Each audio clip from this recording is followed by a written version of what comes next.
Hi everyone, this is Darren from Fast Track Property. I did this video a while back, but after reviewing it, I realized that it has still a lot of applications and very relevant in today's market. So here it goes for you to take a look, for you to plan your real estate cycle or property investment better in Singapore, right? And to really help me out, do hit the like button and subscribe to my channel. Hi everyone, this is Darren again. I'd like to wish all of you a happy new year as we move into 2020, and I hope that this period of your life will be filled with a lot of laughter, joy, and especially love from your families, okay? As we move into 2020, as we move into the new year, I think it's a great time for all of you to now take a step back and to relook at the portfolio of your real estate that you have, okay? Namely, you could rediscover or relook especially to your personal portfolio. Next, you want to look into your parents' portfolio, and even you want to look into your siblings' portfolio with whatever knowledge that you have, and especially if they are willing to even listen to what you can share with them. Okay, for personal portfolio is number one. You look into, for myself anyway, what are my existing units that I have? Whether have my units reached a stagnation point? All right, should I recycle the funds into something else, or you want to move your rental, enhance your rental units to something else? Whereby, what do I mean by that? For example, if you have a landed property or even condominium, is there any possibility for you to recreate it into another studio apartment inside the unit to enhance the rental? Whether that makes sense in your particular situation, or it doesn't make sense, right? And for your parents' unit, it's so important right now because I've been getting a lot of calls from my existing customers for their parents because of the balance lease at the moment. And I just want to share a little bit today on two things. Number one is the balance lease of the HDBs and the condominiums, and second, I want to talk a little bit about is the new projects that we're looking at. Okay, so, and thirdly, with all this that you know, you can share with your friends. I think that'd be wonderful too. All right, so what about the balance lease that I'm going into? Balance lease will actually means, if you look at some articles, let me just show it to you now. This is actually taken out from Property Guru. So you can see that over here, you're looking at 18th of December, just this year, whereby there's so much talk right now about the balance lease for HDBs that many people are coming into and giving their views on how they can assist Singaporeans about this problem, right? You have different proposals of how they are going to change this to be a longer year lease, for example, the 149 lease, and whether that makes sense, okay, and whether the MOP extension will destroy the resale price, okay. So this is really worrying because no one had really thought that the balance lease of a property is going to be a huge concern for many of the homeowners at this moment, right? Even for the Workers' Party, they came in to give their own views on how they can improve this housing issue for Singaporeans. And if you move on to the next article here, you will see that another one here, the decaying HDB lease. This is myth or reality. All right, here it talks about Lee Kuan Yew saying that our HDB will never go down in prices. And of course, what I've always said it before, is so different right now when our parents bought a place at $50,000 and today they can sell at $500,000, versus today many of us are purchasing properties in excess of $500,000 to in excess of $1 million for a condominium, right? And how this is going to be an issue for our generation, I personally feel, and also now for our parents' generation. Okay, looking back to our parents' generation, reason is because even if they bought a property, right, that is really cheap at $30,000 or $40,000, doesn't really matter. But I've been helping some of my customers right now to reorganize the portfolio for their parents. Why? Say, for example, if their parents are living in, let's say, a property. Okay, so there's one over here. Let me just show you. So this one will be at 30 Jalan Kilni, right? So over here, this is actually a 3-room flat, okay, 134 units in a 3-room flat in this unit. And as you can see, this area is a town area. It is near to Tiong Bahru Plaza. All right, okay. So you can access these under the HDB map services. So over here, you can take a look at the parents are maybe in the 70s already, and the balance lease here for this block is only at 48 years and 7 months.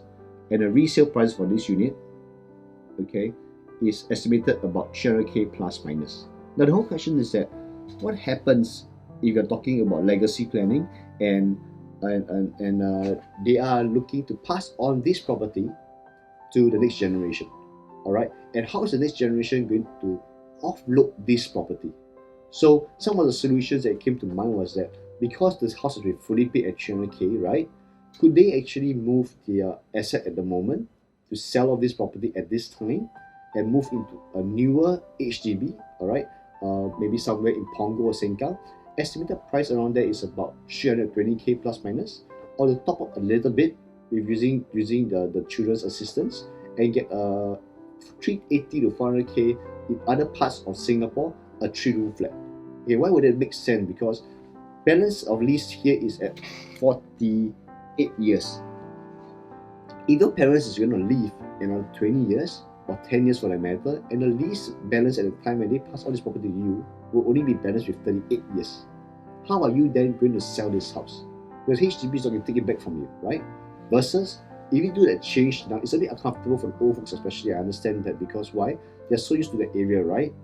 But if you move them out to somewhere which is newer, okay, either via your own help, you can top up a little bit, okay, or if they can fully pay on their own.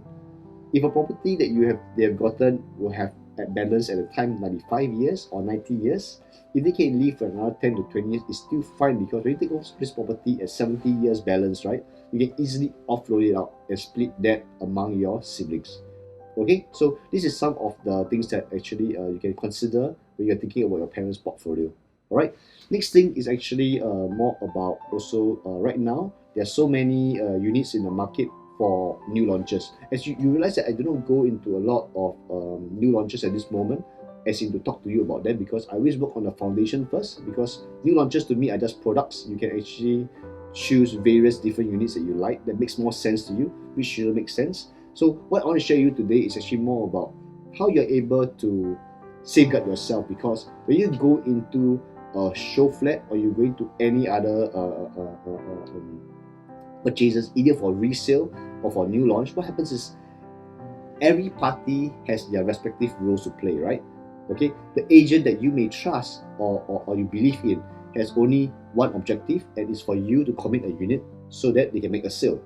Or if you want to go into the show flat by yourself and purchase something on your own, the core team over there also has the job to do, and that is to sell you that unit.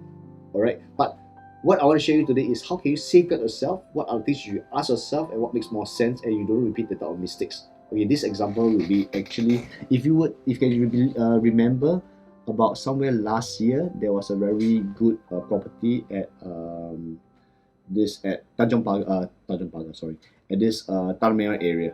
All right, that's called Grandeur Park, if you can remember that. All right, so let me just show it to you a little bit from here. All right, so this is at Tanah Merah area, right? So this is Grandeur Park. So at the time, what happens is that I actually had an agent that brought a client down to view my executive unit that was selling in Tampines at the time. All right, so when he came by and he spoke to me, he said, "Hey, actually, bro, I already brought them to buy a unit here. Now they're buying another unit, their siblings, and they want to buy an executive apartment in Tampines, but they have already bought Grandeur Park. They just bought the unit last week." So thinking, Grandeur Park, very strange, because I knew at the time, Grandeur Park, the developer were giving really high commission to clear off their existing units. Alright, so I just wanted to make sense of it and ask myself whether that was a good investment for the customer, or that would make more sense for the agent because of the commissions that he will make. So this was my findings that I just want to show you. So if you look into, this is Grandeur Park, the unit that they purchased. Alright, let me see if I can just show you the floor plan, the site plan first. Okay, so this is the 4-bedroom deluxe. Let's hang on. So this is a site plan. Okay. Right. This unit, one thing nice is that it's walking distance to the MRT station. It's one of those last plot of land available after Glades. Of course, right now they have rezoned that area just in front of MRT station, and it's going to be sold next year. It's one of the confirmed land parcels to be sold next year. So this is Grandeur Park. So I want to go into, it's a bit pixelated, but I'm looking at block 7 and unit 28. This is actually a 4-bedroom deluxe unit. Alright, so let me just show you what I mean. This is a 4-bedroom deluxe unit. So this is quite a nice unit here. Alright, as you can see, it comes with a master room. Alright, second junior master, which is at bedroom 4. Okay, and even an adjoining bedroom 2 and 3 with a shared bathroom. So it's quite nice here because you actually have all bedrooms with an attached toilet, and one of course is sharing. Alright, so the outside area you have enclosed kitchen, additional family area, and a balcony also. So this is really quite nice, right? Now, the concern that I actually had was this. This is at stack 28, right? Okay, so at the time when they bought, it was actually at this price. So if we go into the tower view here, this is at Grandeur Park Residences, block 7, okay? So at that time, this is at stack 28, as you can see, when they bought it back in October 2019 at 0228, this particular person purchased it at $1.9 million. Alright, let's now look at the entire stack. You can see that our second floor paying at 1.9 million. Alright, if you go all the way up to a higher level, even onto the 10, 11, 12 story, you realize that the neighbors only purchased it all below 1.7 million. Even the top floor with the access area on top, the airspace, right, only paid 1.79. Okay, so what does this mean when he purchases this property on the second floor for 1.9? It only means that when you purchase a unit in any development, right, okay, be wary about this because you're going to be stuck. And when I see this unit, I know that he's stuck because guess what? At any time of the market, whenever there is even a down market, all right, all of the neighbors are able to exit easier because the purchase price and your purchase price actually is quite large, right? You're actually looking at almost let's say on the 6th floor, 1.6 million versus 1.9 million. You're talking about almost a 280 to 300k difference of the unit, a similar unit on the same stack. Alright, and so this is where they can get stuck. And for a person to buy $1.9 million, I feel that their income is quite good, but unfortunately, I felt because of they could have at the time the idea that I need to move into the unit immediately, so I cannot wait because they were bought in 2019, they can move in immediately, right? So this wouldn't make sense for them. They will say that I do not want to actually continue renting or to find another place or something new. So I want to let you all know that today there are other options available. Why pay something 250k higher than your neighbors? I think you're better off buying something else. Alright, so in this market, it's going to be like that for this year and coming next year. There's going to be a lot of launches outside, guys. There'll be a lot, and a lot of them are all tasked to sell you something. So do sit back and also know what you want to do, which property makes sense, which area has growth, which area has more capital appreciation based on the latest master plan because they just confirm it, alright, and which one you put your money into. If not, well, the risk will be on you. Okay, so enjoy the rest of the year, right? And I hope to speak to you more again.